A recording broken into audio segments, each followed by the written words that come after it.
Shalom, jumpa bersama saya lagi di Kelas Sukacita. Saudara-saudari kekasih Kristus di mana saja berada, jumpa kita untuk membaca dan merenungkan firman Tuhan.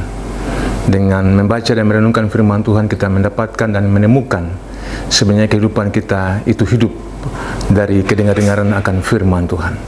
Bagian firman Tuhan yang hendak kita baca dan renungkan bersama terdapat dalam Lukas pasal 6 ayat yang ke-12. Mari kita membaca firman Tuhan, sebelumnya kita berdoa. Kami bersyukur kepada Tuhan yang telah memberikan firman kepada kami. Oleh roh dan firman-Mu kami hidup dan menikmati segala kasih karunia Tuhan. Ajar hati kami, didik hati kami untuk menerima firman Tuhan dengan segala baik. Dalam nama Yesus firman yang hidup kami berdoa. Amin. Sekali lagi firman Tuhan untuk kita dalam Lukas pasal yang ke-6 ayat yang ke-12 berbunyi, suatu ketika pada hari-hari itu pergilah Yesus ke bukit untuk berdoa, dan sepanjang malam ia berdoa kepada Allah. Demikian firman Tuhan untuk kita sekalian.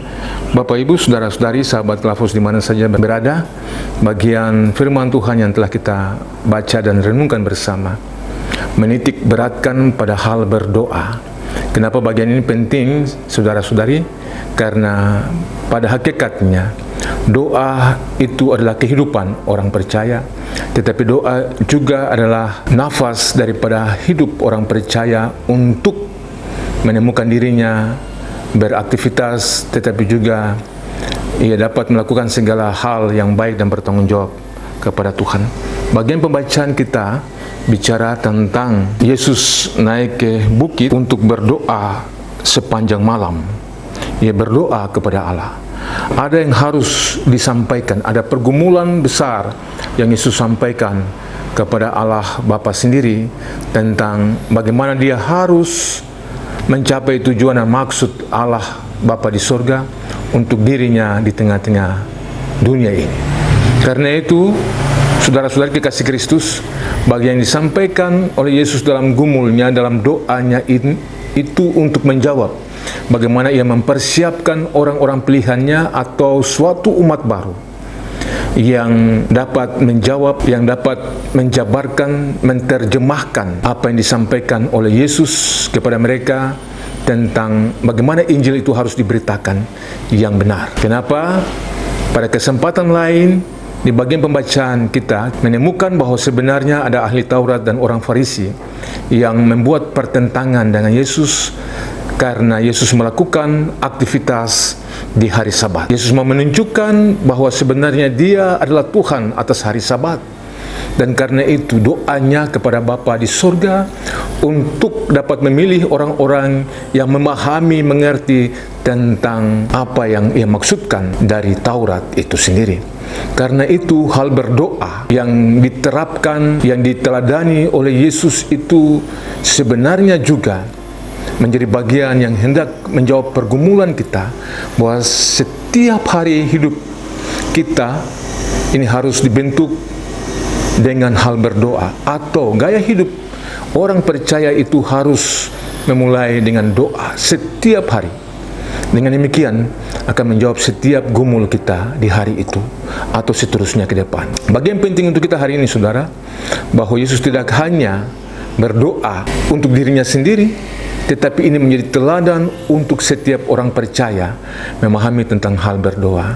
Karena doa itu penting, maka siapapun kita, dimanapun kita berada, dalam aktivitas apapun kita, hendaklah kita menaikkan doa-doa kita kepada Tuhan. Karena doa orang yang benar, bila dengan yakin didoakan, itu sangat besar kuasanya.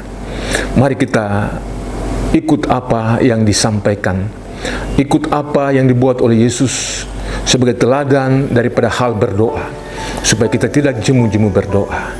Kenapa Yesus harus melakukan doa sepanjang malam? Di bagian terjemahan yang lain bilang sepanjang malam, semalam-malaman ia berdoa kepada Bapa di surga.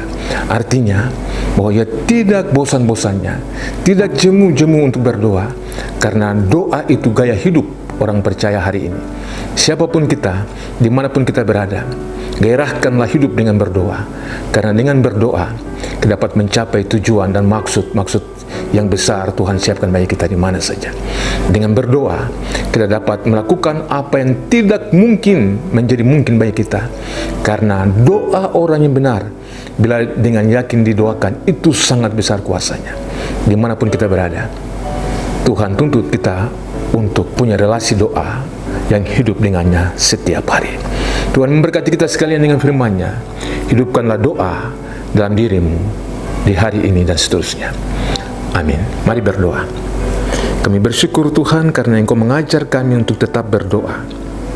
Dan tanpa doa kami tidak dapat sesuatu, bahkan kami lemah untuk mencapai segala hal yang baik. Karena dengan doa kami menemukan diri kami untuk apa yang Tuhan hendak buat kepada kami dan berikan kepada kami. Kami percaya melalui doa kami dapat menjangkau setiap hal, setiap orang di mana saja dengan setiap pergumulan yang ada. Ajar kami ya Tuhan untuk dapat memahami dan mengerti, tetapi juga belajar untuk terus memanfaatkan waktu-waktu doa kami dimanapun kami ada, sekalipun dalam kesulitan, di dalam pergumulan kami.